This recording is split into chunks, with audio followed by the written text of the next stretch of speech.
একটি ছোট গ্রামে পুকুরের ধারে পাশাপাশি দাঁড়িয়েছিল দুটি কলা গাছ।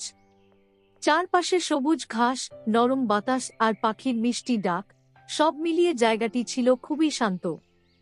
কিন্তু সেই শান্ত পরিবেশের মাঝেও দুই কলা গাছের মনে ছিল অদ্ভুত এক অহংকার। প্রথম কলা গাছটি মাথা উঁচু করে বলতো, দেখেছ আমাকে? আমার পাতাগুলো কত বড় আর চকচকে। গ্রামের মানুষ সবাই আমাকে দেখেই মুগ্ধ হয়। দ্বিতীয় কলা গাছটিও কম যায় না। সে পাতাগুলো দুলিয়ে হালকা হেসে বলতো, তোমার পাতা বড় হতে পারে, কিন্তু আমার ফল ধরবে সবচেয়ে মিষ্টি। তখন সবাই আমাকে নিয়েই ব্যস্ত থাকবে। এভাবেই প্রতিদিন তারা নিজেদের নিয়ে গর্ব করত আর একে অন্যকে ছোট করার চেষ্টা করত।